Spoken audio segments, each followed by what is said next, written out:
Welcome to Ancient Whispers. Tonight, we'll step into the muddy world of canal workers in ancient China, men who dug day and night for an empire that barely remembered their names. It's a slow, quiet story of hunger, hardship, and survival, told gently, so you can learn a little history while drifting off to sleep. Waking beside the canal. Imagine waking up not in a warm bed, not in a peaceful village, but in a damp straw hut pitched along the muddy banks of a half-dug canal. You're a conscripted laborer in ancient China, which is a polite way of saying you didn't volunteer.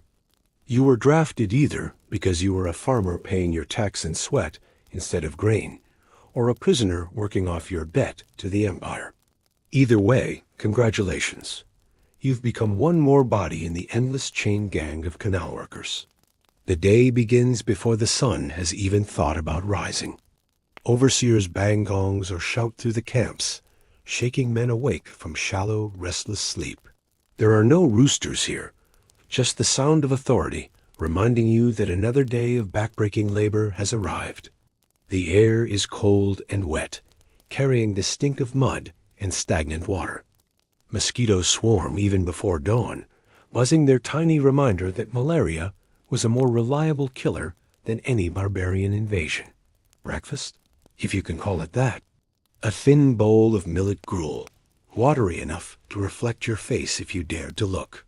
Sometimes, if the supply lines were kind, a few beans or bitter greens floated in the bowl. Meat? Forget it. Protein was for soldiers, not ditch diggers. Your meal wasn't about satisfaction. It was about survival. Just enough calories to keep you swinging a shovel until the sun went down again. Once you've gulped it down, you're herded out with hundreds of other workers to the canal site. The camps are a mess of straw, mud, and smoke. Men cough, stretch sore limbs, and shuffle toward the day's misery with all the enthusiasm of cattle on their way to slaughter. Overseers carry staves and whips, not because they enjoy morning exercise, but because someone always thinks about lagging behind. And lagging behind, here, is an invitation for pain. This wasn't just another construction project. It was the empire's lifeline. Massive waterways like the Grand Canal would one day connect North and South China, transporting rice, soldiers, and imperial power across the land. But in this moment, for you, it's just a ditch in the dirt that seems endless. A trench stretching so far that you can't see where it begins or ends, only that it devours men and spits out mud. The irony, of course, is that later poets and officials would write about the canal as a triumph of civilization. But for you, standing barefoot in muck before the first shovel of the day is lifted, it feels less like triumph and more like the beginning of another nightmare. Morning in the mud. The sun finally drags itself over the horizon, but for you, it doesn't bring warmth or hope. It brings light, and light means work. The canal site comes alive with the sounds of shovels scraping, ropes creaking, and men groaning as they heave soil out of the trench. If you were hoping for advanced engineering tools, stop right there. The empire's cutting-edge technology for canal construction consisted of wooden shovels, baskets, picks made of bronze or iron, and of course, the human back.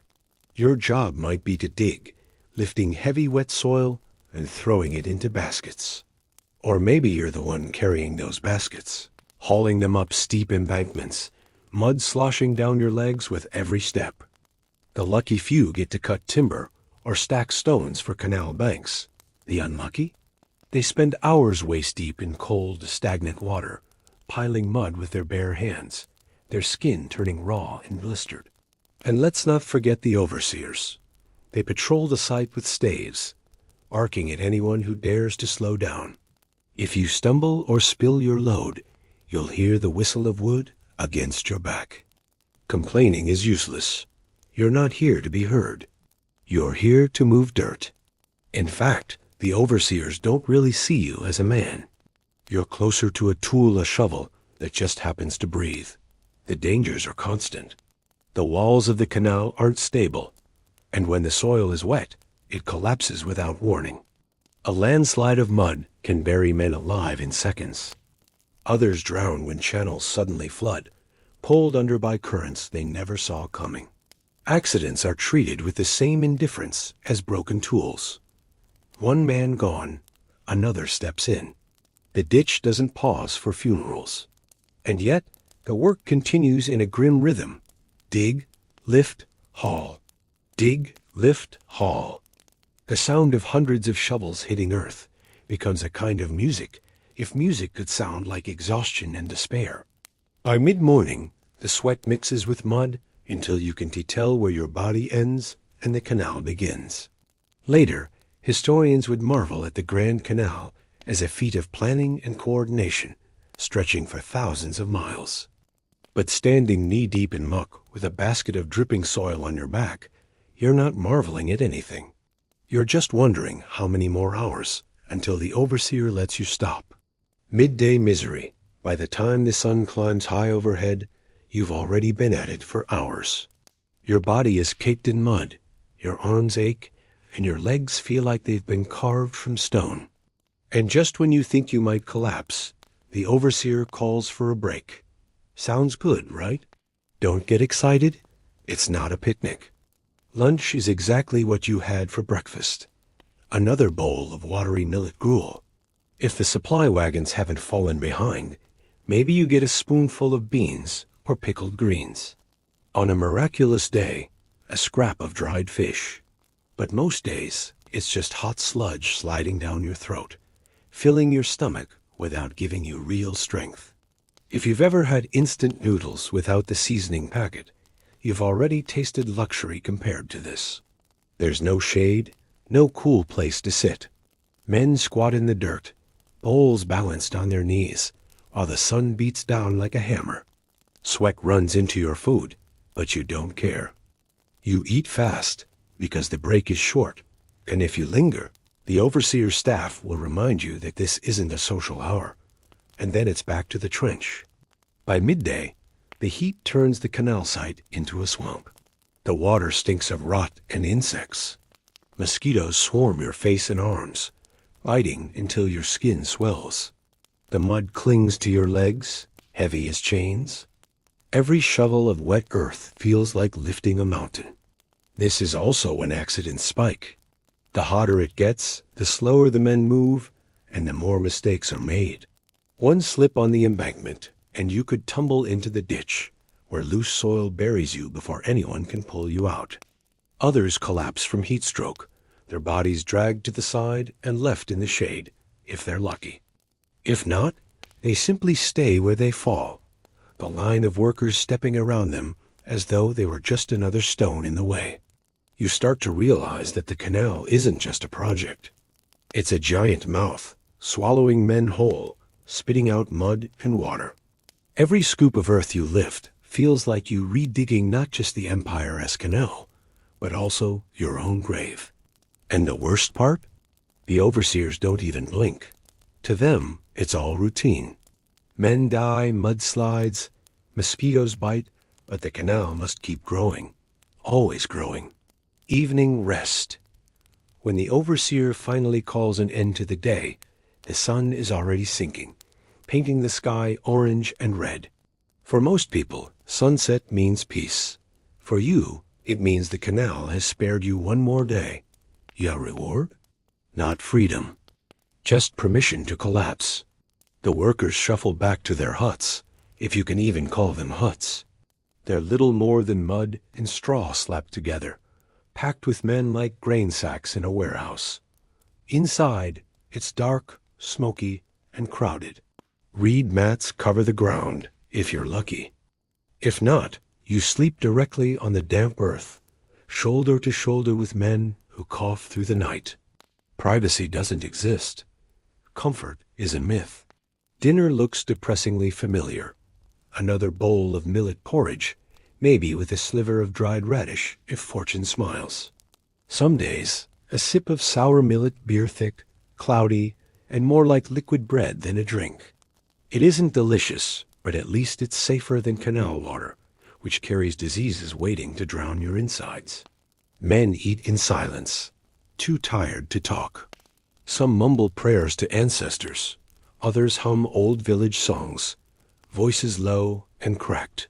For a brief moment, there's a sense of humanity, a reminder that you are more than a tool, more than a shovel with skin. But exhaustion smothers it quickly. When it's time to sleep, bodies collapse side by side. The air is thick with sweat, fleas, and smoke. If you roll over, you bump into someone's ribs. If you close your eyes, you dream not of glory or monuments, but of home. A family field, a bowl of hot rice, a night without mud. But dawn always comes. And when it does, the cycle begins again. The gong, the gruel, the mud, the overseer's staff. For you, the canal is not a triumph of civilization. It is an endless nightmare disguised as progress. That is how the day ends for a canal worker in ancient China, not with peace, but with a pause. A pause before the nightmare begins again tomorrow. The machinery of fear. If mud and hunger weren't enough to keep men digging, the empire had another tool: fear. Because no emperor in ancient China trusted ordinary peasants to work willingly on a canal that stretched for hundreds of miles. No, what kept the shovels moving wasn't pride or patriotism. It was the knowledge that stopping could cost you your life. The Qin dynasty, and later the Han, followed the strict philosophy of legalism. That sounds academic, maybe even noble, but in practice it meant simple things. Rules were absolute, punishments were brutal, and mercy was rare. Order was everything, and individuals were expendable. For canal workers, this meant the overseer wasn't just a man with a stick. He was the living reminder of the law. Falling behind, refusing an order, even pausing too long could be considered disobedience. And disobedience was treated as a crime. Crimes earned punishment fast, public, and painful. At the mild end of the spectrum, you might be flogged until your back was raw, or forced to carry heavier loads as correction. More serious? Branding with hot irons, mutilations like cutting off a nose or an ear, marks that told the world you had defied the state. And at the far end, there was the simplest punishment of all: execution. Quick, efficient, and carried out in front of everyone else. The empire also knew the power of collective fear. If one man deserted, his family back home could be punished, fined, beaten, or enslaved, which meant every worker dug not just for himself, but for the safety of his wife, children, and parents. Escape didn't just doom you. It doomed everyone who shared your blood. This was the true genius of imperial control. They didn't need chains on every wrist, because fear was stronger than iron. You carried it in your chest, in your gut, in every shovel of dirt. The canal didn't just shape the land, it shaped the minds of those forced to build it. So when people later praised the canals as triumphs of engineering, remember this: the real engineering wasn't only in moving water across mountains. It was in moving thousands of men with nothing but terror, propaganda, and sacred duty. Fear kept men digging, but fear alone doesn't build loyalty. The emperors of ancient China knew that if you want thousands of exhausted peasants to shovel mud day after day, you can't just beat them. You also have to convince them they're doing something important. Enter propaganda. Official decrees described canal labor as a noble duty to the empire. You weren't just a peasant drafted into a ditch. You were a guardian of the realm, building lifelines that carried rice and soldiers to protect the nation. In other words, you were told that your blisters, your hunger, and your misery were all part of something glorious. Religion also played a role. Before major projects, rituals were performed, sacrifices to heaven, earth, and the river gods. Priests in silk robes prayed for strength and safety, while workers in rags stood nearby, shivering and hungry. The message was clear: the gods approved of your suffering, so who were you to argue? Songs and chants were used on the work sites too. Overseers encouraged rhythmic shouting, turning backbreaking labor into something like a ritual. Dig for the emperor. Dig for the people. Dig for glory. Over and over, until the words sank in like the mud between your toes. Did the workers believe it? Maybe some did, at least enough to keep going. And for the rest, well, the shouting was mandatory. The empire was clever. By painting canal work as a sacred duty, they gave it meaning. You weren't just moving dirt. You were protecting your family, feeding your village, serving the gods. That way, even if your body collapsed in the trench, your death could be reframed as honorable. Of course, the reality was far less noble. The canals did strengthen the empire, yes. But for the men who built them, sacred duty was little more than a mask for exploitation. Still, propaganda worked, because when fear wasn't enough, belief kept the shovels moving. Punishments for the unfaithful. Propaganda could sweeten the misery, but when men still broke under the strain, the empire had one last resort: punishment. And ancient China had plenty of it. For small offenses like slowing down, grumbling too loudly, or spilling a basket of soil, you might be flogged on the spot. Overseers carried staves, not just as walking sticks, but as constant reminders that laziness had a price. A few strikes across the back, and suddenly you found the strength to dig a little faster. Bigger offenses brought harsher treatment. If you resisted orders, tried to escape, or openly defied authority, your ending was common. Hot irons pressed into your skin, leaving permanent marks of shame. Some men lost their noses, ears, or fingers' mutilations that ensured everyone knew you had disobeyed the state. These weren't just punishments. They were billboards of fear, walking warnings for every other worker. And then there was the ultimate sentence: execution. Quick, public, and brutal. A deserter might be dragged back to camp and beheaded in front of the work gangs. His body left in the mud, his blood soaking into the same earth his hands had dug. The overseer would barely pause before shouting at the men to keep working. Worse still was the threat of collective punishment. If one man ran, his family back home could be fined, beaten, or enslaved, which meant the canal claimed not only the lives of workers, but also the peace of their villages. In this way, fear reached far beyond the ditch itself. The result was a workforce trapped between misery and terror. Men dug not because they wanted to, not because they believed the slogans, but because every swing of the shovel was a choice between survival and punishment. Later generations marveled at the scale of canals like the Grand Canal, calling them lifelines of the empire. But beneath that lifeline lay another truth. It was stitched together with fear, pain, and the broken bodies of those who had no choice but to obey. Food for survival. If you've been wondering what kept canal workers alive, the short answer is not much. The empire needed men to dig, but it didn't need them to thrive. Food was just fuel, and the menu was as repetitive as the work itself. The staple was millet porridge, thin, watery, bland. Imagine a bowl of hot liquid with the faint suggestion of grain floating in it. That was breakfast, lunch, and dinner. It filled the stomach, but barely nourished the body. A man could swing a shovel on millet for a while, but over weeks and months, the lack of variety eroded him from the inside out. Sometimes, if supply wagons made it on time, the gruel was upgraded with beans, turnips, or wild greens. On rare days, there might even be a scrap of dried fish. Meat? That was almost mythical. Soldiers guarding the site got meat. Overseers got meat. You got the rumor that meat once existed. To drink, there was millet beer, a cloudy, sour brew, more like liquid bread than a refreshing drink. It wasn't glamorous, but it did provide calories, and more importantly, it was safer than canal water, which carried parasites and diseases, waiting to kill you faster than the overseer's staff. So yes, beer was basically the Gatorade of ancient China. Hydration, nutrition, and mild distraction all in one muddy cup. Malnutrition, of course, was inevitable. With almost no protein, little fat, and no vitamins to speak of, workers grew weaker by the day.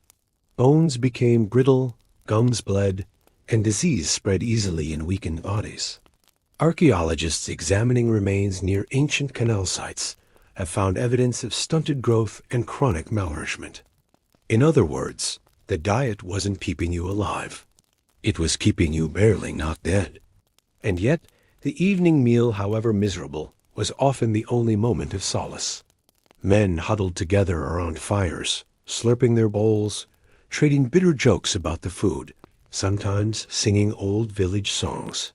For a few minutes, the porridge was more than just porridge. It was proof that they were still human, still connected, even in the mud. But once the bowls were empty, reality returned. Tomorrow's meals would be exactly the same. The canal didn't care if you starved slowly. It only cared that you had enough strength to dig one more day. Life in the huts. After a day of digging through mud and hauling baskets of soil, you might expect at least a decent place to rest. Sorry, wrong dynasty. The huts of canal workers were less homes and more temporary storage for human bodies. They were built quickly from mud, straw, and timber, clustered along the worksite. Inside, dozens of men packed together shoulder to shoulder, lying on reed mats or directly on the dirt. If it rained, the huts leaked. If it froze, the wind cut through every crack. Comfort wasn't part of the design. The goal was simple: keep laborers close to the ditch so they could start digging again at dawn. The air inside was thick with smoke from small fires, mixed with sweat, damp straw, and the unmistakable smell of sickness. Ventilation was terrible. A single cough in the night quickly became a chorus, echoing through the huts until everyone was sick. Tuberculosis, dysentery, parasites disease was not a risk. It was a guarantee. Hygiene was nearly non-existent. Bathing happened rarely, maybe in the canal itself, which was not exactly clean water. Clothes were coarse hemp, worn until they rotted off the body, crawling with lice and fleas. If you've ever complained about laundry day, remember, for canal workers, there was no laundry day. The closest thing to clean clothes was rain. Archaeologists have found burial sites disturbingly close to ancient canal camps, mass graves filled with skeletons, showing signs of disease and malnutrition. Which means that for many workers, the line between hut and grave was frighteningly thin. You could sleep beside a man one night and see his body carried out the next morning. And yet, even in these grim shelters, traces of humanity survived. Workers told stories of their villages, whispered prayers to ancestors, or carved small marks into wood and stone graffiti that said, in effect, "I was here. I existed." The empire wanted them faceless, but the huts still echoed with voices, songs, and memories. Still, when the fires burned low and the coughing grew louder, one truth was inescapable. These huts were not homes. They were waiting rooms for exhaustion, disease, and death. Death in the camp's death was never far from the canal. It hovered over every trench, every hut, every bowl of thin porridge. For the men forced to dig, dying wasn't a possibility. It was an expectation. Disease was the quiet killer. In crowded huts with little food and less hygiene, sickness spread like wildfire. Dysentery drained the body until nothing was left. Tuberculosis hollowed out lungs, leaving men coughing blood into the dirt. Parasites fed on already weakened workers, stealing what little strength remained. A single fever could be fatal when no medicine, no doctors, and no rest were available. Accidents claimed almost as many. The walls of the trench were unstable, and when wet soil collapsed, it buried men alive in seconds. Others drowned when channels flooded suddenly, their bodies swept away in the same water they were forced to tame.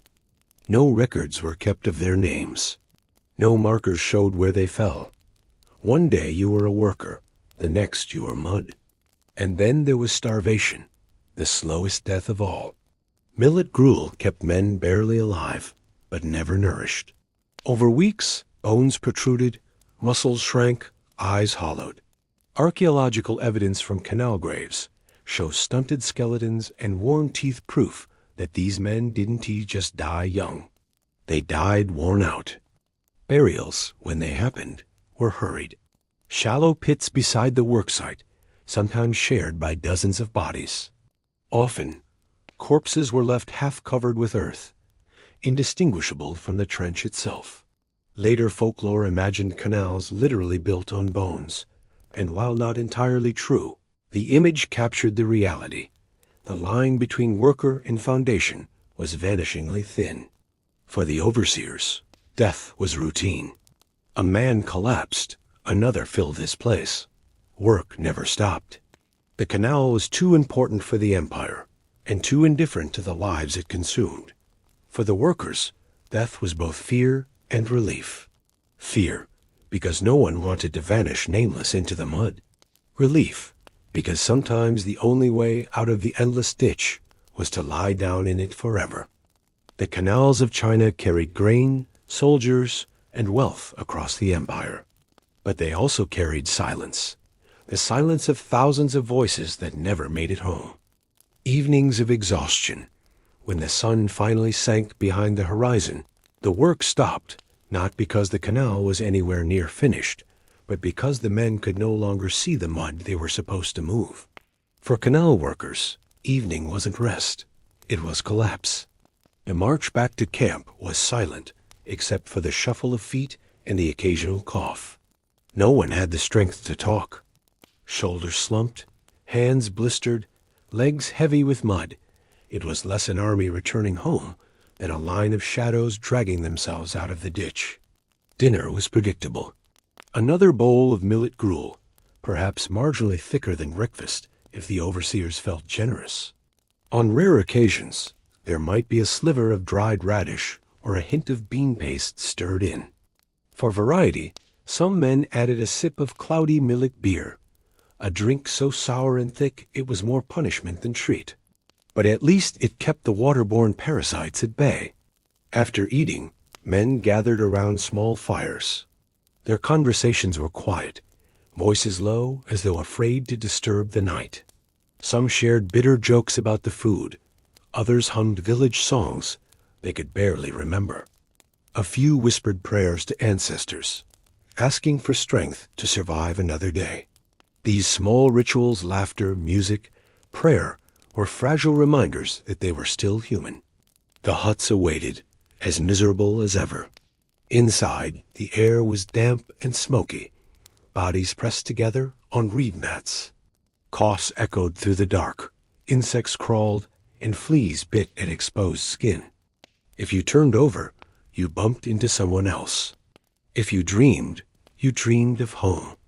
A warm meal, a familiar face, a night without mud. And yet, despite the filth, despite the hunger, despite the endless despair, sleep always came. Exhaustion was stronger than discomfort. A man could fall asleep still holding his empty bowl, or mid-sentence, his voice fading into snores. The night didn't bring peace, it brought oblivion. And sometimes, that was enough. Survival, if the day was about keeping the body alive, the night was about keeping the mind from breaking.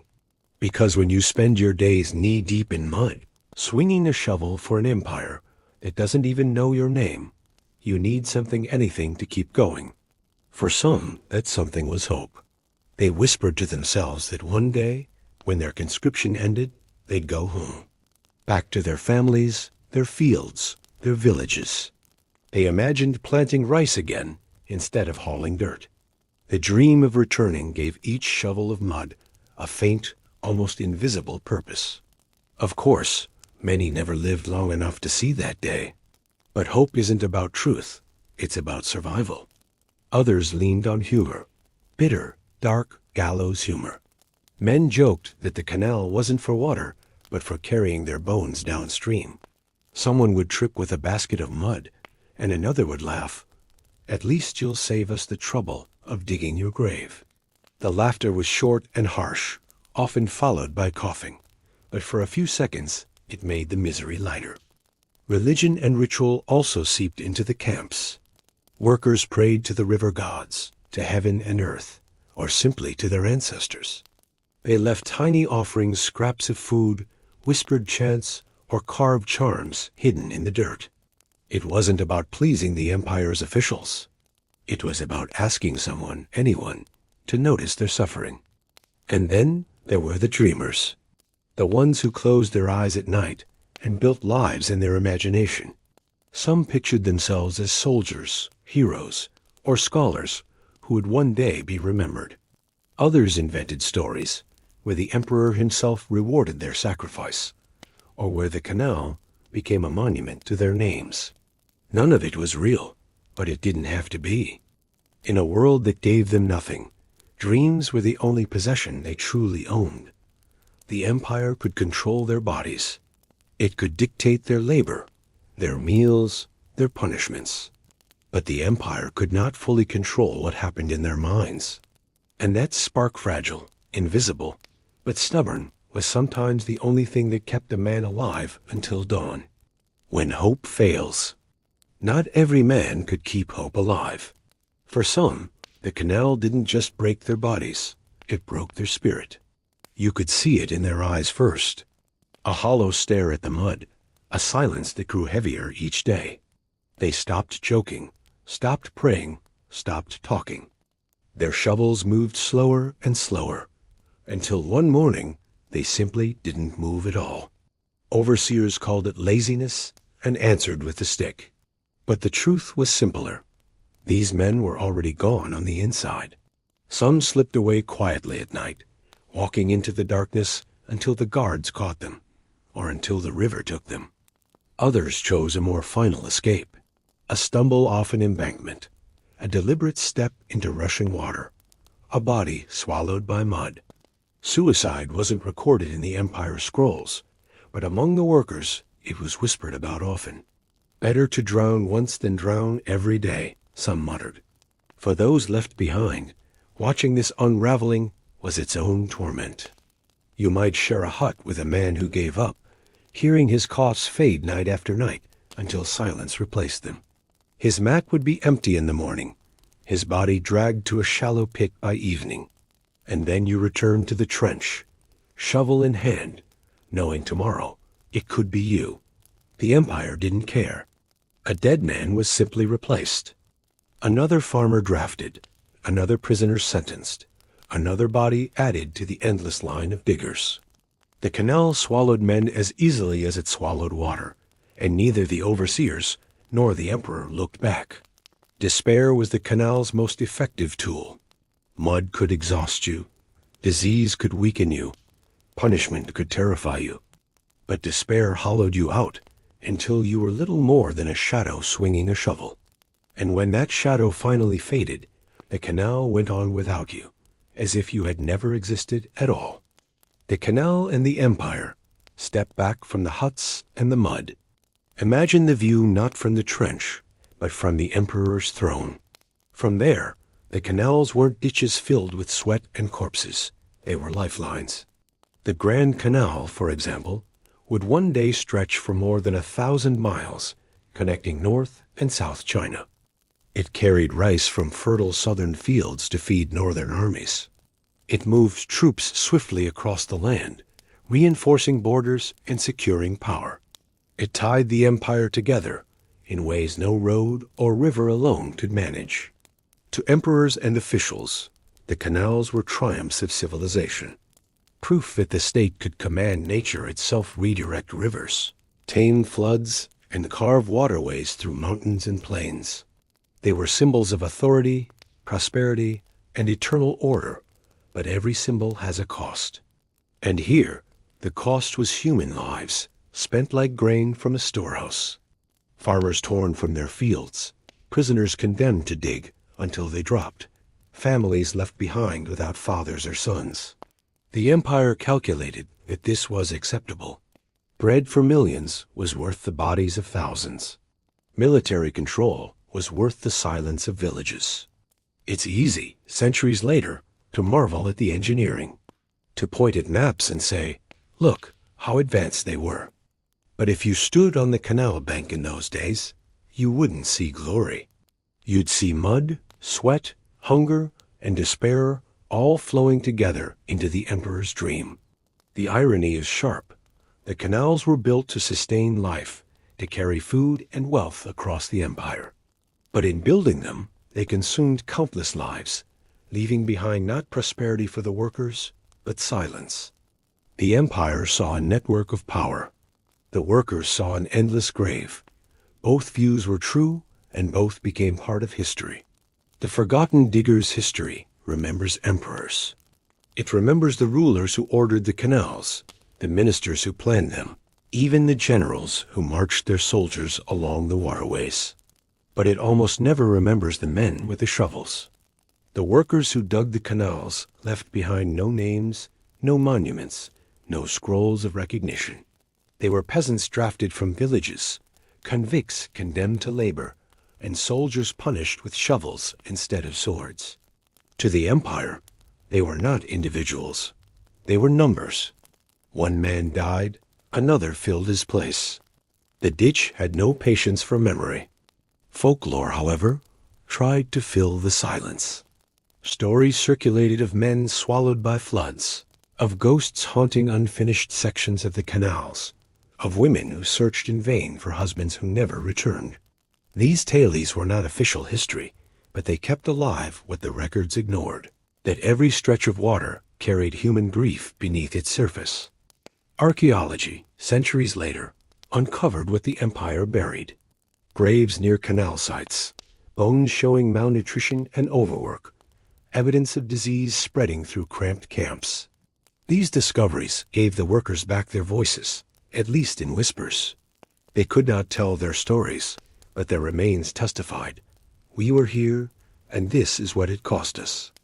Still, for the most part, the world moved on. The canals became arteries of trade and power, celebrated as marvels of engineering. Tourists today walk along the banks, seeing beauty and history, but not the shadows of the men who dug them. The water flows silently, carrying no names.